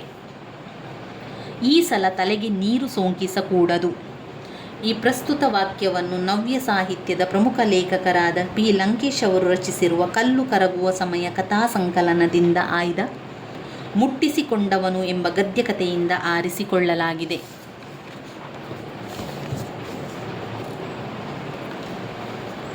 ಈ ಮಾತನ್ನು ಡಾಕ್ಟರ್ ತಿಮ್ಮಪ್ಪ ಬಸಲಿಂಗನಿಗೆ ಪ್ರೀತಿಯಿಂದ ಹೇಳುತ್ತಾರೆ. ಬಸಲಿಂಗ ತನ್ನ ಉಡಾಫೆ, ಸುಳ್ಳು, ಜಾತಿ, ಮಠದ ಗುರು ಯಾರು ತನ್ನ ಕಣ್ಣನ್ನು ಉಳಿಸುವುದಿಲ್ಲ ಎಂಬುದು ಅವನಿಗೆ ನಿಶ್ಚಿತವಾಗುತ್ತದೆ. ಆಗ ಡಾಕ್ಟರ್ ತಿಮ್ಮಪ್ಪನವರ ಮಿಂಚಿನಂತಹ ಬೆರಳು, ಪ್ರೀತಿ ತುಂಬಿದ ಮುಖ ನೆನಪಾಗಿ ಅವರ ಬಳಿಯೇ ಹೋಗಲು ನಿರ್ಧರಿಸುತ್ತಾನೆ. ಡಾಕ್ಟರ್ ತಿಮ್ಮಪ್ಪನವರು ತಾವು ಆತನನ್ನು ಇಷ್ಟಪಡಲು ಕಾರಣವೇನೆಂದು ಚಿಂತಿಸಿದರು. ಅವರ ಕಣ್ಣಲ್ಲಿ ಬಸರತೊಡಗಿತ್ತು. ಈ ಸಂದರ್ಭದಲ್ಲಿ ಹೇಳಿದ ಮಾತಾಗಿದೆ. ವೈದ್ಯರಲ್ಲಿರುವ ಒಳ್ಳೆಯ ಗುಣ, ರೋಗಿಯಲ್ಲಿರುವ ಜಾತಿವಾದ, ಬಹುಮುಖ್ಯವಾಗಿ ಮೂಡಿಬಂದಿರುವ ಅಂಶಗಳನ್ನು ಮನಗಾಣಬಹುದು.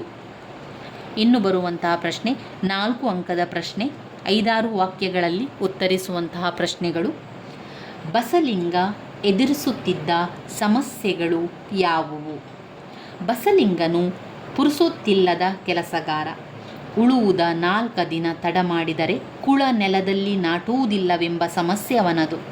ಆದರೆ ಇರುವ 2 ಎತ್ತುಗಳಲ್ಲಿ ಒಂದು ನೊಗ ಹೆಗಲಿಗಿಟ್ಟೊಡನೆ ಮಲಗಿಬಿಡುತ್ತದೆ. ಎಷ್ಟು ಹೊಡೆದರೂ ಏಳುವುದಿಲ್ಲ. ಇನ್ನೊಂದು ಕೂಡ ಅದರಂತೆ ಆಗುವ ಸೂಚನೆಗಳಿವೆ. ಹಾಗಾಗಿ ಅವುಗಳನ್ನು ಯಾರಿಗಾದರೂ ಸಾಟಿಯಲ್ಲಿ ಕೊಟ್ಟು ಬೇರೆಯದನ್ನು ತರಬೇಕೆಂದು ಯೋಚಿಸುತ್ತಿದ್ದನು. ಈ ನಡುವೆ ಅವನ ಮಗುವಿಗೆ ಮೈ ಸರಿಯಿರಲಿಲ್ಲ. ಕೆಮ್ಮು ಹೋಗುತ್ತಲೇ ಇಲ್ಲ. ಶಿವನೂರು ಸ್ವಾಮಿಗಳಿಗೆ ತೋರಿಸಬೇಕೆಂದು ಹೆಂಡತಿ ಸಿದ್ಲಿಂಗಿ ಹೇಳುತ್ತಿದ್ದರೂ ಬಸಲಿಂಗನಿಗೆ ಪುರುಸೊತ್ತಿಲ್ಲ. ಎತ್ತುಗಳ ಸಾಟಿ ಮಾಡಲು ಹೇಳಬೇಕಾದ ಸುಳ್ಳು, ಅದಕ್ಕೆ ಬೇಕಾದ ಚಾತಿ, ಮಾತುಗಾರಿಕೆ ಅವನಲ್ಲಿರದೇ ಇದ್ದುದು ಸಮಸ್ಯೆಯಾಗಿತ್ತು. ಮುಖ್ಯವಾಗಿ ಈ ಎಲ್ಲದರ ನಡುವೆ ಬಸಲಿಂಗನ ಎಡಗಣ್ಣಲ್ಲಿ ನೋವು ಕಾಣಿಸಿಕೊಂಡು ದಿನೇ ದಿನೇ ಹೆಚ್ಚಾಗುತ್ತಲೇ ಹೋಯಿತು.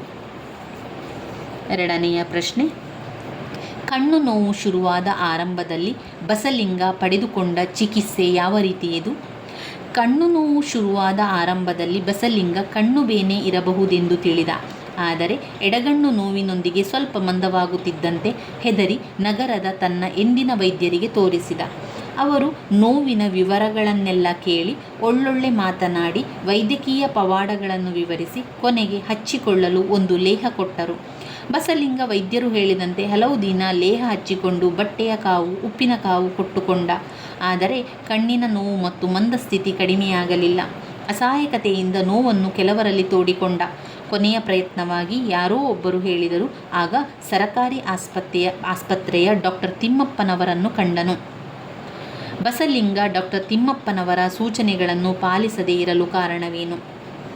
ಅನುಭವಿ ವೈದ್ಯರಾದ ಡಾಕ್ಟರ್ ತಿಮ್ಮಪ್ಪ ಬಸಲಿಂಗನಿಗೆ ಕೆಲವೇ ನಿಮಿಷಗಳಲ್ಲಿ ಕಣ್ಣಿನ ಆಪರೇಷನ್ ಮಾಡಿ, ಇದು ಸೂಕ್ಷ್ಮವಾದ ಶಸ್ತ್ರಚಿಕಿತ್ಸೆ, 2 ವಾರ ತಲೆಗೆ ನೀರನ್ನು ಸೋಂಕಿಸಬಾರದು, ನೀರು ಬಿದ್ದರೆ ಕಣ್ಣು ಕೆಟ್ಟು ಹೋಗುವ ಅಪಾಯವಿದೆ, ಇದನ್ನು ಸರಿಯಾಗಿ ನೆನಪಿಟ್ಟುಕೋ ಎಂಬ ಎಚ್ಚರಿಕೆಯ ಮಾತುಗಳನ್ನು ಹೇಳಿದ್ದರು. ಮನೆಗೆ ಹೋದ ಮೇಲೆ ಹೆಂಡತಿ ಸಿದ್ಲಿಂಗಿ ದೊಡ್ಡ ರಾದಾಂತವನ್ನೇ ಎಬ್ಬಿಸಿದಳು. ಆಕೆಗೆ ಅದು ಹೇಗೋ ತಿಮ್ಮಪ್ಪ ಹೊಲೆಯರೆಂಬುದನ್ನು ಗೊತ್ತಾಗಿತ್ತು. ತನ್ನ ಹೆಂಡತಿಯ ತಗಾದೆಯ ನಂತರ ಬಸಲಿಂಗನಿಗೂ ತಿಮ್ಮಪ್ಪ ತನ್ನನ್ನು ಮುಟ್ಟುವ ಮುನ್ನ ಅವರು ತಮ್ಮ ಜಾತಿಯ ಬಗ್ಗೆ ಒಂದು ಮಾತು ಹೇಳಿದ್ದರೆ ಒಳ್ಳೆಯದಿತ್ತೆಂದು ಅನಿಸಿತು. ಅವನಿಗೆ ತಿಮ್ಮಪ್ಪ ಮತ್ತು ತನ್ನ ನಡುವಿನ ಸಂಬಂಧ ಬೇರೆ ಎರಕದಲ್ಲಿ ಹೊಯ್ದಂತೆ ಭಾಸವಾಯಿತು. ತನ್ನ ಆಳ್ತನದಲ್ಲಿ ಏನೋ ಕಮ್ಮಿಯಾದಂತೆನಿಸಿ ಬಸಲಿಂಗ ನೊಂದುಕೊಂಡ. ತಿಮ್ಮಪ್ಪ ತನ್ನನ್ನು ಮುಟ್ಟಿದ್ದು ಸೂತಕವೆಂದು ತೀರ್ಮಾನಿಸಿ ಪರಿಹಾರಕ್ಕಾಗಿ ಮೈ ತೊಳೆದುಕೊಳ್ಳಲು ತೀರ್ಮಾನಿಸಿದನು. ಈ ವಿಷಯವನ್ನು ಗುಪ್ತವಾಗಿಡಲು ತೀರ್ಮಾನಿಸಿದನು. ಹೀಗಾಗಿ ತಿಮ್ಮಪ್ಪನವರ ಸೂಚನೆಗಳನ್ನು ಅವನು ಪಾಲಿಸಲಾಗಲಿಲ್ಲ. 4ನೆಯ ಪ್ರಶ್ನೆ, ಬಸಲಿಂಗನಿಗೆ ಸಿಟ್ಟು ಬರಲು ಕಾರಣವೇನು? ಅದನ್ನು ಆತ ಯಾವ ರೀತಿಯಲ್ಲಿ ವ್ಯಕ್ತಪಡಿಸುತ್ತಾನೆ? ಡಾಕ್ಟರ್ ತಿಮ್ಮಪ್ಪನವರ ಸೂಚನೆಗಳನ್ನು ಪಾಲಿಸದೆ ತಲೆಗೆ ಸ್ನಾನ ಮಾಡಿದ್ದರಿಂದ ಬಸಲಿಂಗನ ಎಡಗಣ್ಣಿನಲ್ಲಿ ಮತ್ತೆ ನೋವು ಶುರುವಾಯಿತು. ಇಕ್ಕಟ್ಟಿಗೆ ಸಿಲುಕಿದ ಬಸಲಿಂಗ ಬೇರೆಲ್ಲ ವೈದ್ಯರ ಬಳಿ ಕಣ್ಣು ತೋರಿದ್ದರೂ ಪ್ರಯೋಜನವಾಗದೆ ಡಾಕ್ಟರ್ ತಿಮ್ಮಪ್ಪನವರ ಬಳಿಗೆ ಹೋದನು. ಅವರ ಬಳಿ ತಾನು ತಲೆಗೆ ನೀರು ಸೋಂಕಿಸಿಯೇ ಇಲ್ಲವೆಂದು ಸುಳ್ಳು ಹೇಳಿದನು. ನಂತರ ತಿಮ್ಮಪ್ಪನವರ ತಣ್ಣಗಿನ ಪ್ರಶ್ನೆಗೆ ಯಾಂತ್ರಿಕವಾಗಿ ನಡೆದದ್ದನ್ನೆಲ್ಲ ಹೇಳಿ, ಇನ್ನೊಂದು ಸಲ ಆಪರೇಷನ್ ಮಾಡಿಬಿಡಿ, ನಿಮ್ಮ ಮಾತು ಮೀರೋಲ್ಲ ಎಂದು ಅಂಗಲಾಚಿದನು. ಅದಕ್ಕೆ ತಿಮ್ಮಪ್ಪ ಒಪ್ಪದೆ, ಅದರಿಂದ ಪ್ರಯೋಜನವಿಲ್ಲ, ಈಗಿರೋ ಗಾಯಕ್ಕೆ ಔಷಧಿ ಕೊಡುತ್ತೇನೆ, ತಪ್ಪದೆ ಹಚ್ಚಿಕೋ ಎಂದಾಗ ಬಸಲಿಂಗನಿಗೆ ಸಿಟ್ಟು ಬಂದಿತು. ತನ್ನ ಜಾತಿಯನ್ನು ಕೆಡಿಸಿದ ತಿಮ್ಮಪ್ಪ ತನ್ನ ಬಗ್ಗೆ ನಿರ್ಲಕ್ಷ್ಯ ಬೆಳೆಸಿಕೊಂಡಿದ್ದಾರೆಂದು ಭಾವಿಸಿ ತನ್ನ ಕಣ್ಣು ಹೋಗಲು ಅವರೇ ಕಾರಣರೆಂದು ತಿಳಿದ. ಆದದ್ದನ್ನೆಲ್ಲ ತಾನು ಬಲ್ಲವರಲ್ಲಿ ಹೇಳಿಕೊಂಡು ತಿಮ್ಮಪ್ಪನವರನ್ನು ಟೀಕಿಸಿದ. ಅವರಲ್ಲೂ ತಿಮ್ಮಪ್ಪನ ಬಗ್ಗೆ ಸಿಟ್ಟು ಬರುವಂತೆ ವಿಷಯವನ್ನು ತಿರುಚಿ ಹೇಳಿದ. ಕೊನೆಗೆ ತಾನು ಸಣ್ಣತನದ, ಸುಳ್ಳಿನ, ಉಡಾಫೆಯ ವ್ಯಕ್ತಿತ್ವದವನಾದನು. 5ನೆಯ ಪ್ರಶ್ನೆ, ಡಾಕ್ಟರ್ ತಿಮ್ಮಪ್ಪ ಬಸಲಿಂಗನಿಗೆ ನೋವಿನಿಂದ ಏನು ಹೇಳಿದರು? ವಿವರಿಸಿ. ಬಸಲಿಂಗನು ತನ್ನ ತಪ್ಪಿನ ಅರಿವಾಗಿ ಪುನಃ ಡಾಕ್ಟರ್ ತಿಮ್ಮಪ್ಪನನ್ನು ಕಾಣಲು ಹೋಗುತ್ತಾನೆ. ಆಗ ಡಾಕ್ಟರ್ ತಿಮ್ಮಪ್ಪ ತನ್ನ ರೋಗಿ ಬಸಲಿಂಗನಲ್ಲಿ ಆಗಿದ್ದ ಬದಲಾವಣೆ ಗಮನಿಸಿದರು. ಆತನ ಗಂಟಲು ದೊಡ್ಡದಾಗಿತ್ತು. ಅವನು ತನಗರಿವಿಲ್ಲದಂತೆಯೇ ಸಣ್ಣವನಾಗತೊಡಗಿದ್ದ.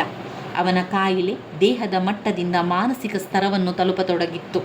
ತಿಮ್ಮಪ್ಪ ನೋವಿನಿಂದಲೇ ಹೇಳಿದರು, ಬಸಲಿಂಗಪ್ಪ, ನಾನು ನಿನ್ನನ್ನು ಮುಟ್ಟಿದ್ದು ಡಾಕ್ಟರ್ ಆಗಿ. ಆದರೆ ನಿನ್ನಂಥ ಮುಗ್ಧ ಮನುಷ್ಯನಲ್ಲಿ ಕೂಡ ಈ ಮುಟ್ಟುವಿಕೆ ನಾನು ಊಹಿಸದೇ ಇದ್ದದ್ದನ್ನು ಮಾಡಿದೆ. ಅದು ನಿನ್ನ ತಪ್ಪಲ್ಲ. ಇದಕ್ಕಾಗಿ ನಾನು ಯಾರನ್ನೂ ಬೈಯುವುದಿಲ್ಲ. ನೀನು ಈ ಸಲ ಒಂದು ಕೆಲಸ ಮಾಡು. ನನ್ನ ಹೆಸರನ್ನು ಹೇಳಿ ಡಾಕ್ಟರ್ ಚಂದ್ರಪ್ಪನವರನ್ನು ನೋಡು. ಅವರು ನನ್ನಷ್ಟೇ ಒಳ್ಳೆಯ ಡಾಕ್ಟರ್, ಏನೂ ತಪ್ಪು ತಿಳಿಯಬೇಡ ಅಂದರು. ಪ್ರಶ್ನೆ ಸಂಖ್ಯೆ 6. ಡಾಕ್ಟರ್ ತಿಮ್ಮಪ್ಪ ಬಸಲಿಂಗನನ್ನು ತಾನು ಇಷ್ಟಪಡಲು ಕಾರಣಗಳೇನೆಂದು ಚಿಂತಿಸಿದರು? ವಿವರಿಸಿ. ಬಸಲಿಂಗನ ಎಡಗಣ್ಣು ಸಂಪೂರ್ಣ ಮಾಯವಾಯಿತು. ಈಗ ಬಲಗಣ್ಣು ಕಾಣಬೇಕಾದರೆ ಅದು ಡಾಕ್ಟರ್ ತಿಮ್ಮಪ್ಪನವರಿಂದ ತಿಮ್ಮಪ್ಪನವರಿಂದ ಮಾತ್ರ ಸಾಧ್ಯ ಎಂದು ಮನಗಂಡಂತಹ ಬಸಲಿಂಗ ನೇರವಾಗಿ ತಿಮ್ಮಪ್ಪನವರ ಬಳಿಗೆ ಬಂದ. ನೋವು ತುಂಬಿದ ಬಲಗಣ್ಣು ಕಂಬನಿ ಸುರಿಯುತ್ತಿತ್ತು. ತಿಮ್ಮಪ್ಪನವರ ಕೈ ಹಿಡಿದುಕೊಂಡ. ಅವರನ್ನು ಅಪ್ಪಿಕೊಂಡು ಗಟ್ಟಿಯಾಗಿ ಅಳತೊಡಗಿದ. ತಿಮ್ಮಪ್ಪ ಚಲಿಸಲಿಲ್ಲ. ಎದುರಿಗೆ ಕುಳಿತಿದ್ದ ಬಸಲಿಂಗನನ್ನು ತಿಮ್ಮಪ್ಪ ಎವೇಕದೆ ನೋಡಿದನು. ಆತನನ್ನು ತಾವು ಇಷ್ಟಪಡಲು ಕಾರಣ ಏನೆಂದು ಚಿಂತಿಸಿದರು. ಅದು ಆತನಲ್ಲಿ ಒಮ್ಮೆ ಇದ್ದು ಈಗ ಮರುಕಳಿಸಿರುವ ಮುಗ್ಧತೆ ಇರಬಹುದು. ಅವನನ್ನು ಕಂಡರೆ ಅವನ ಜಾತಿ ಯಾವುದು ಇರಬಹುದು ಎಂಬ ಪ್ರಶ್ನೆ ಕೂಡ ನಮ್ಮಲ್ಲಿ ಸುಳಿಯದಿದ್ದುದು ಇರಬಹುದು. ಮನುಷ್ಯನ ನೋವಿಗೆ, ಮನುಷ್ಯನ ತೊಳಲಾಟಕ್ಕೆ, ಮನುಷ್ಯನಿಗೆ ಸಾಧ್ಯವಾಗುವ ಸಣ್ಣತನ, ಒಳ್ಳೆಯತನಕ್ಕೆ ಸಾಕ್ಷಿಯಾಗಿ ಕಾಣುತ್ತಿದ್ದುದು ತಿಮ್ಮಪ್ಪನವರಿಗೆ ಇಷ್ಟವಾದ ಅಂಶಗಳಾಗಿವೆ. 7ನೆಯ ಪ್ರಶ್ನೆ, ಬಸಲಿಂಗ ಕೊನೆಯಲ್ಲಿ ತೆಗೆದುಕೊಂಡ ನಿರ್ಧಾರ ಯಾವುದು? ಅದಕ್ಕೆ ಕಾರಣಗಳೇನು? ಬಸಲಿಂಗನ ಬಲಗಣ್ಣಿನ ನೋವು ಭೀಕರವಾಗಿ ಬರುತ್ತಾ ದೃಷ್ಟಿಮಂದವಾಗುತ್ತಿರುವುದು ಅವನ ಅರಿವಿಗೆ ಬಂದಿತ್ತು. ಜೊತೆಗೆ ಡಾಕ್ಟರ್ ಚಂದ್ರಪ್ಪನವರು ತಿಮ್ಮಪ್ಪನವರಂತಹ ಪ್ರಾಮಾಣಿಕ, ಪ್ರತಿಭಾವಂತ ಡಾಕ್ಟರಿಂದಾಗದ ಕೆಲಸ ನನ್ನಂಥವರಿಂದಾಗದು ಎಂಬ ಮಾತುಗಳು, ಹಾಗೂ ತನ್ನ ಉಡಾಫೆ, ಸುಳ್ಳು, ಜಾತಿ, ಮಠದ ಗುರು ಯಾರೂ ತನ್ನ ಕಣ್ಣು ಉಳಿಸುವುದಿಲ್ಲ ಎಂಬ ಮನಸ್ಸಿಗೆ ನಿಶ್ಚಿತವಾಗಿ ಬಸಲಿಂಗ ಡಾಕ್ಟರ್ ತಿಮ್ಮಪ್ಪನವರನ್ನೇ ಮತ್ತೆ ಕಾಣಲು ನಿರ್ಧಾರ ಮಾಡುತ್ತಾನೆ. ಅವನಿಗೆ ನೋವು, ದೈಹಿಕ ನೋವನ್ನು ಮೀರಿದ ನೋವು ಅವನನ್ನು ತುಂಬತೊಡಗಿತ್ತು. ಡಾಕ್ಟರ್ ತಿಮ್ಮಪ್ಪನವರ ಮಿಂಚಿನಂತಹ ಬೆರಳು, ಪ್ರೀತಿ ತುಂಬಿದ ಮುಖ ನೆನಪಾದವು. ತನ್ನ ಹೊಲ, ಎತ್ತುಗಳು, ಗದ್ದೆಯ ಮಾವಿನ ಮರ, ಪಾರಿಜಾತದ ಹೂವು ನೆನಪಿಸಿಕೊಂಡು ತನ್ನ ಹಳೆಯ ಮುಗ್ಧತೆಯ ಭಾವದಿಂದ ನೇರವಾಗಿ ತಿಮ್ಮಪ್ಪನವರ ಬಳಿ ಹೋದ. ಅವರ ಕೈ ಹಿಡಿದುಕೊಂಡು ಅವರನ್ನು ಅಪ್ಪಿಕೊಂಡು ಗಟ್ಟಿಯಾಗಿ ಅಳತೊಡಗಿದನು. ಅವನಲ್ಲಿ ಮರುಕಳಿಸಿದ ಮುಗ್ಧತೆ ಕಂಡು ತಿಮ್ಮಪ್ಪನವರು ಅವನಿಗೆ ಶಸ್ತ್ರಚಿಕಿತ್ಸೆ ಮಾಡಲು ಸಿದ್ಧತೆಯನ್ನು ತೊಡಗಿದರು. 8ನೆಯ ಪ್ರಶ್ನೆ, ಡಾಕ್ಟರ್ ತಿಮ್ಮಪ್ಪನವರ ವ್ಯಕ್ತಿತ್ವವನ್ನು ನಿರೂಪಿಸಿ. ಡಾಕ್ಟರ್ ತಿಮ್ಮಪ್ಪನವರ ವ್ಯಕ್ತಿತ್ವವನ್ನು ಲಂಕೇಶ್ ಅವರು ಅದ್ಭುತವಾಗಿ ಚಿತ್ರಿಸಿದ್ದಾರೆ. ಕೇವಲ ಒಬ್ಬ ವ್ಯಕ್ತಿಯಾಗಿ ಮಾತ್ರವಲ್ಲ, ಮಾನವೀಯ ಸಾಕಾರ ಮೂರ್ತಿಯಾಗಿ ಬಿಂಬಿಸಿರುವುದು ವಿಶಿಷ್ಟವಾಗಿದೆ. ಬಸಲಿಂಗನ ಜಾತಿ ಪ್ರಜ್ಞೆಯನ್ನು ಮಾನವೀಯ ನೆಲೆಯಲ್ಲಿ ಎದುರಿಸುವ ಪ್ರಾಮಾಣಿಕತೆಯನ್ನು ಡಾಕ್ಟರ್ ತಿಮ್ಮಪ್ಪನವರಲ್ಲಿ ಕಾಣಬಹುದು. ವೈದ್ಯರಾಗಿ ರೋಗಿಯನ್ನು ರೋಗದಿಂದ ಗುಣಪಡಿಸುವ ಪ್ರಸಂಗದಲ್ಲಿ ಡಾಕ್ಟರ್ ತಿಮ್ಮಪ್ಪ ತೋರುವ ಕರ್ತವ್ಯಪರತೆ ಮೆಚ್ಚುವಂಥದ್ದು. ಮನುಷ್ಯನ ನೋವಿಗೆ, ತೊಳಲಾಟಕ್ಕೆ, ಸಣ್ಣತನಗಳಲ್ಲಿ ಸ್ಪಂದಿಸುವ ವ್ಯಕ್ತಿತ್ವ ಡಾಕ್ಟರ್ ತಿಮ್ಮಪ್ಪನವರದು ಒಳ್ಳೆಯತನಕ್ಕೆ ಸಾಕ್ಷಿಯಾಗಿ ಕಾಣುತ್ತಿದ್ದ ಸ್ವಭಾವ. ರೋಗಿಯ ಜಾತಿ ಯಾವುದಿರಬಹುದೆಂಬ ಪ್ರಶ್ನೆ ಕೂಡ ಸುಳಿಯದ ವ್ಯಕ್ತಿತ್ವ ಡಾಕ್ಟರ್ ತಿಮ್ಮಪ್ಪನವರದು. ಬಸಲಿಂಗನ ಹುಂಬತನಕ್ಕೆ ತಣ್ಣನೆಯ ಪ್ರತಿಕ್ರಿಯೆ ನೀಡುವ ಡಾಕ್ಟರ್ ತಿಮ್ಮಪ್ಪನವರು ವ್ಯಕ್ತಿತ್ವ ಓದುಗರ ಮೆಚ್ಚುಗೆಗೆ ಪಾತ್ರವಾಗುತ್ತದೆ. ಒಟ್ಟಾರೆ ಡಾಕ್ಟರ್ ತಿಮ್ಮಪ್ಪ ರೋಗಿಗಳಿಗೆ ಧೈರ್ಯ, ವಿಶ್ವಾಸ ತುಂಬುವ ವೈದ್ಯರಾಗಿ, ತಾಳ್ಮೆಯ ಮೂರ್ತಿಯಾಗಿ, ಒಳ್ಳೆಯತನಕ್ಕೆ ಸಾಕ್ಷಿಯಾಗಿ, ಪ್ರಾಮಾಣಿಕ ವ್ಯಕ್ತಿಯಾಗಿ ನಿರೂಪಿಸಲ್ಪಟ್ಟಿದ್ದಾರೆ. 9ನೆಯ ಪ್ರಶ್ನೆ, ವ್ಯಕ್ತಿಯೊಳಗೆ ಹುದುಗಿರುವ ಜಾತಿ ಪ್ರಜ್ಞೆ ಉಂಟು ಮಾಡುವ ನೋವು, ತಳಮಳ, ಸಮಸ್ಯೆಗಳನ್ನು ಮುಟ್ಟಿಸಿಕೊಂಡವನು ಕಥೆಯಲ್ಲಿ ಹೇಗೆ ನಿರೂಪಿಸಲಾಗಿದೆ? ಭಾರತೀಯ ಸಮಾಜದಲ್ಲಿ ಸಾಮಾಜಿಕ ಪಿಡುಗುಗಳಲ್ಲಿ ಜಾತಿ ಪದ್ಧತಿ ಕೂಡ ಒಂದು. ಶತಶತಮಾನಗಳ ಕಾಲದಿಂದಲೂ ಬೆಳೆದು ಬಂದಿರುವ ಕ್ರೂರ ಪದ್ಧತಿ ಬಸಲಿಂಗನಲ್ಲಿ ಉಂಟಾದ ಜಾತಿ ಪ್ರಜ್ಞೆಯಿಂದ ಅವನು ಕೆಳಜಾತಿಯ ಡಾಕ್ಟರ್ ತಿಮ್ಮಪ್ಪನವರನ್ನು ಮುಟ್ಟಿಸಿಕೊಂಡಿದ್ದು ಸೂತಕವೆಂದು ಭಾವಿಸುತ್ತಾನೆ. ಇದು ಅಷ್ಟಕ್ಕೆ ನಿಲ್ಲದೆ ಅವನಲ್ಲಿದ್ದ ಮಾನವೀಯತೆ ಮಾಯವಾಗಿ ಸಣ್ಣತನ ಬೆಳೆಯುತ್ತದೆ. ಬದುಕಲು ಸುಳ್ಳು ಸಹಾಯಕವಾಗಬಹುದೆಂಬ ಉಡಾಫೆಯ ವ್ಯಕ್ತಿತ್ವದಿಂದ ಕುಗ್ಗಿ ಹೋಗುತ್ತಾನೆ. ಬಲಗಣ್ಣು ನೋವು ಪ್ರಾರಂಭವಾದಾಗ ತನ್ನದೇ ಜಾತಿಯ ರುದ್ರಪ್ಪನೊಂದಿಗೆ ಬೇರೆ ಡಾಕ್ಟರಲ್ಲಿಗೆ ಹೋಗುತ್ತಾನೆ. ತನ್ನ ಜಾತಿಯನ್ನೇ ಕೆಡಿಸಿದ ಡಾಕ್ಟರ್ ತಿಮ್ಮಪ್ಪ ಎಂದು ನಿರ್ಲಕ್ಷ್ಯ ಬೆಳೆಸಿಕೊಂಡು ಹುಂಬನಾಗಿ ವರ್ತಿಸುತ್ತಾನೆ. ಎಡಗಣ್ಣು ಹೋಗಿ ಬಲಗಣ್ಣು ಕಳೆದುಕೊಳ್ಳುವ ಹಂತಕ್ಕೆ ತಲುಪಿದಾಗ ಬಸಲಿಂಗನಿಗೆ ತನ್ನ ಜಾತಿ, ತನ್ನ ಕಣ್ಣು ಉಳಿಯುವುದಿಲ್ಲ ಎಂಬ ತೀರ್ಮಾನಕ್ಕೆ ಬರುತ್ತಾನೆ. ಬದಲಾವಣೆ ಹಂಬಲಿಸುತ್ತಿರುವ ಸಮಾಜಕ್ಕೆ ಬಿಡುಗಡೆಯ ದಾರಿಯನ್ನು ತೋರಿಸುವ ದಿಕ್ಕಿನಲ್ಲಿ ಮುಟ್ಟಿಸಿಕೊಂಡವನು ಕತೆ ಮಾರ್ಗದರ್ಶಿಯಾಗಿದೆ. ದಲಿತ ಸಂವೇದನೆಯನ್ನು ತಣ್ಣನೆಯ ಶೈಲಿಯಲ್ಲಿ ಈ ಕತೆ ನಿರೂಪಿಸುತ್ತದೆ. ವ್ಯಕ್ತಿಯ ಜಾತಿ ಪ್ರಜ್ಞೆ ಹುಟ್ಟುಹಾಕುವ ಸಮಸ್ಯೆ ಮತ್ತು ಈ ಒಂದು ಅವಮಾನಗಳನ್ನು ಮಾನವೀಯ ನೆಲೆಯಲ್ಲಿ ವೈದ್ಯನ ಪ್ರಾಮಾಣಿಕತೆ, ಈ ಎರಡರ ವೈರುಧ್ಯದಲ್ಲಿಯೇ ಕಥೆಯ ತೀವ್ರತೆಯನ್ನು ಇರುವಂಥದ್ದು ಕಾಣಬಹುದು. ಅಸ್ಪೃಶ್ಯತೆಯ ಆಚರಣೆಯಿಂದ ಬೇರೆಯವರಿಗೆ ಸಂಕಟ ಉಂಟಾಗುವ ನೋವು ಎಂತಹದು ಎಂಬ ಪ್ರಜ್ಞೆಯನ್ನು ಬೆಳೆಸಿಕೊಂಡಾಗ ವ್ಯಕ್ತಿಗೂ ಸಮಾಜಕ್ಕೂ ಹಿತವಾಗುತ್ತದೆ. ಇಲ್ಲಿ ಬಸಲಿಂಗನ ಬದುಕನ್ನು ಪರಾಮರ್ಶಿಸಿದರೆ ಕೆಟ್ಟ ಮೇಲೆ ಬುದ್ಧಿ ಬಂತು ಎಂಬ ಗಾದೆ ಅವನ ಜೀವನಕ್ಕೆ ಅನ್ವಯಿಸುವಂಥದ್ದಾಗುತ್ತದೆ. ಆದರೆ ಕೆಟ್ಟ ಮೇಲೆ ಬುದ್ಧಿ ಬಂತಲ್ಲ ಎಂಬುದೇ ಸಮಾಧಾನವಾದ ಸಂಗತಿಯಾಗಿದೆ. ಇವಿಷ್ಟು ಪ್ರಶ್ನೆಗಳು ನಮ್ಮ ಗದ್ಯ ಭಾಗ 1ರಲ್ಲಿ ಬರುವಂತಹ ಪ್ರಶ್ನೋತ್ತರಗಳಾಗಿದೆ ಸ್ನೇಹಿತರೆ. ಗದ್ಯ ಭಾಗ 1, ದ್ವಿತೀಯ PUC ಕನ್ನಡ ಪುಸ್ತಕದಲ್ಲಿ ಗದ್ಯ ಭಾಗ 1 ಮುಟ್ಟಿಸಿಕೊಂಡವರು ಇರುವಂಥದ್ದು. ಈ ಮುಟ್ಟಿಸಿಕೊಂಡಿರುವಂತಹ ಒಂದು ಗದ್ಯ ಭಾಗದಲ್ಲಿ ನಾವು 1 ಅಂಕದ ಪ್ರಶ್ನೋತ್ತರಗಳನ್ನು ಎಲ್ಲವನ್ನು ಕೂಡ ತಿಳ್ಕೊಂಡಿದ್ದೇವೆ. ಹಾಗೆಯೇ ಸಂದರ್ಭ ಸ್ವಾರಸ್ಯ ಪ್ರಶ್ನೆಗಳು, 2 ಅಂಕದ ಪ್ರಶ್ನೆಗಳು, ಸಂದರ್ಭ ವಿವರಣೆಯನ್ನು ಎಲ್ಲವನ್ನು ಕೂಡ ತಿಳ್ಕೊಂಡಿದ್ದೇವೆ ಸ್ನೇಹಿತರೆ. ತುಂಬ ಮುಖ್ಯವಾದ ಪ್ರಶ್ನೆಗಳು ಇವೆಲ್ಲ ಕೂಡ ತುಂಬ ಮುಖ್ಯವಾದಂತಹ ಪ್ರಶ್ನೆಗಳಾಗಿದೆ. ನನ್ನ ವಿಡಿಯೋಸ್ ಎಲ್ಲ ನಿಮಗೆ ಇಷ್ಟ ಆಗಿದ್ದರೆ ಲೈಕ್ ಕೊಡಿ, ಶೇರ್ ಮಾಡಿ, ಸಬ್ಸ್ಕ್ರೈಬ್ ಮಾಡಲಿಕ್ಕೆ ಮರಿಬೇಡಿ ಸ್ನೇಹಿತರೆ. ಧನ್ಯವಾದಗಳು.